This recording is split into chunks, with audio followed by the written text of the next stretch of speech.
When I was the Prime Minister of Canada, I was often asked this question: why do you support Israel? My response, in effect, was always the same. Why wouldn't I support Israel? Why wouldn't I support a fellow democratic nation where open elections, free speech, and religious tolerance are the everyday norm? Why wouldn't I support a country with a vibrant free press and an independent judiciary? Why wouldn't I support a valuable trading partner and a wellspring of amazing technological innovation? Why wouldn't I support our most critical ally in the Middle East and in the international struggle against terrorism? In a rational world, in a world where simple common sense prevailed, the question, why do you support Israel, would be like asking, why do you support Australia or Canada? But we don't live in that rational common sense world.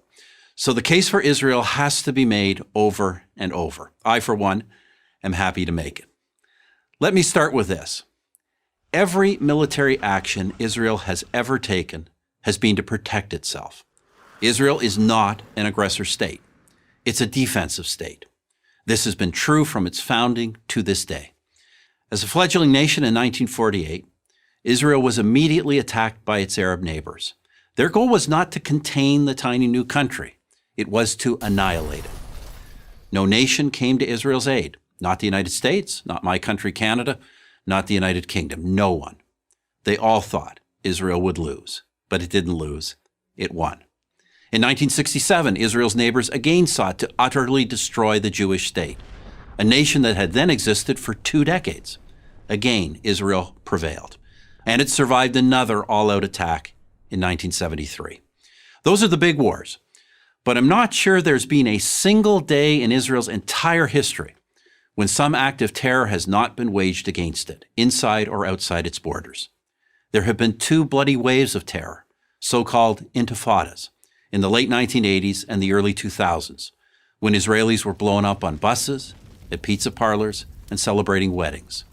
There have been incursions from terror groups like Hezbollah in Lebanon. There have been thousands of rocket attacks from Hamas in the Gaza Strip, even after Israel completely withdrew from that territory in 2005.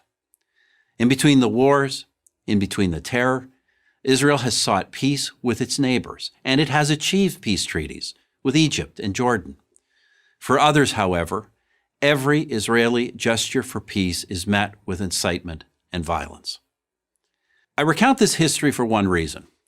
Any nation that has endured what Israel has endured could easily have become a police state. But through it all, Israel has never abandoned its commitment to the rule of law, to democracy, to tolerance. 1/5 of its citizens are Muslim. They enjoy the same rights as Jewish citizens. They occupy key positions in the nation's courts, press, and government, and they have their own parties representing them in the Knesset, Israel's parliament. To say that Muslims in Israel are the freest Muslims in the region is an understatement. How about this as a human rights test? Prisoners in Israel, be they Jewish or Arab, are well treated, well fed, and have access to the best possible medical care. Parents and spouses of these prisoners know where they are and that they are safe. Who else in the region but Israel can make that claim? Through all the wars and all the terror, Israel has survived, and especially in the last 20 years, it has thrived. It's known as Startup Nation, and with good reason. Key components of your cell phone and your laptop were designed in Israel.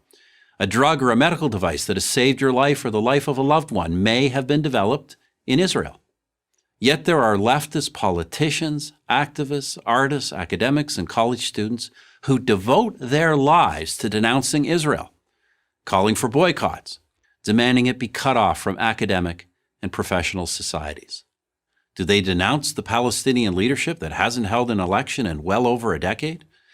Do they denounce the leadership of Hamas, who use women and children as human shields to protect their fighters? No, they denounce free, vibrant, democratic, innovative Israel. With all the brutal and violent regimes, not only in the Middle East, but around the world, how is one to explain singling out Israel for condemnation? Sadly, only one explanation fits: anti-Semitism. Do these haters of Israel question the legitimacy of any other democratic nation, of any nation for that matter? Of course, the answer is no. Somehow they only managed to oppose the Jewish one. The State of Israel has now existed for 70 years. It is one of the freest, most prosperous, most successful nations on earth. Why do I support Israel? Why wouldn't I? Why wouldn't anyone? I'm Stephen Harper, 22nd Prime Minister of Canada for Prageru University. Thank you for watching this video.